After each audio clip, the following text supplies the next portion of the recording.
आल्या पावसाला काय उन्हात चहा चपाती खाऊन जा भाऊ. ए बाई मला नको चहा बी, मी दुपारी आलो पिले अजून आंघोळ नाही केली, पाणी तापून ठेवा परत येतो मी. बरं बरं.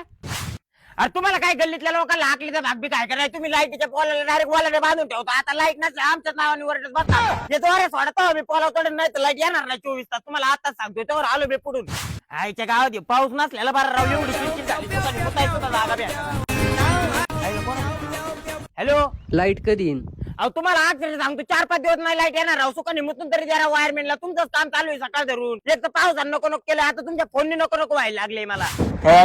तुला बारक्या अक्षरशः सांगतो, गोपी वायरमॅन सारखा वायरमॅन होणे नाही. अरे होतं पाऊस लय किरकोळ आहे, एवढ्या मोठ्याला सुनामी आलत्या, सलग पोल पडले होते 10-12. गोप्याने एकट्याने एका हाताने एक पोल उचलला होता. हे सरपंच, तुम्ही त्या काकारामला नीट समजून सांगणार आहे का नाही? त्याच्या वावरात आपला पोल बांधला, तो पोल काढून टाका. आता तो जर पोल काढला, आजच्या गावाची लाईट बंद होईल. जिंदगीत कधी वैतकलो नाही, तेवढा ना फर्स्ट टाइम वैतकलो. काय रुत्या इथं बसला, अरे मरणाचा जमलं भाऊ. सकाळ धरून पावसाने एक नको नको केलं, पार एक वैताग आलाय. हॅलो, गायकवाड बोलतो तो किंग मेकर को अध्यक्ष यावला. पायाचे फोन ठेवा बरं का ना, तुम्हाला तिथे येऊन आणीन मी. हा ठेवा. इथं माणसाच्या बाहेर काय गणगणे पावसा पाण्याची. अरे बायाचे गायकवाड कोणी काय ते कुणाल मला नुसतं फोन करते, लाईट येणार का नाही, इथली लाईट येणार नाही. तिथं आपण काय बावळे साप आला ना, त्याला मी डायरेक्ट डीपीला टांगीत असतोय. चल जाऊ का?